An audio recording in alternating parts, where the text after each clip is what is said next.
Mijëra turistë kanë zgjedhur Bregdetin e Durrësit për të kaluar pushimet verore, duke e bërë këtë Bregdet destinacionin më të frekuentuar edhe këtë të diel. Dita e parë e muajit gusht ka shënuar në të gjithë vijën bregdetare të Adriatikut një numër të madh pushuesish, jo vetëm nga Shqipëria, por dhe nga Kosova e Maqedonia. Plazhi i Durrësit është shumë i mirë, është shumë më ndryshe se kur vjet është më mirë.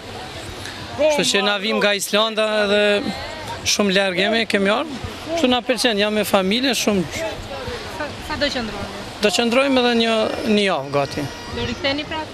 Po sigur, shumë mirë është. Falenderojmë për mikpritje, shumë mirë është. Mrekulli, kënaqemi, është pa guzëm, ne për mua shumë shkëlqyshëm. Vi prej Kaçanikut, vi për vjet jam i kënaqur shumë. Do riktheni prapë vitin e ardhshëm? Sigurisht që 7 vjet, viti 8 që vi rregullisht këtu. Pa pas përshtypje nuk do të visha. Gjatësia e vijës bregdetare prej 3.2 kilometra, bukuria e plazheve, kuzhina e shijshme dhe e shumëllojshme që serviret në restorantet e kësaj zone, shërbimi cilësor, mikpritja dhe në mënyrë të veçantë turizmi arkeologjik që ofron qyteti i Durrësit, janë arsyet se përse edhe këtë vit, turistët e huaj dhe ata vendas mbeten besnik të pushimeve në këtë zonë turistike.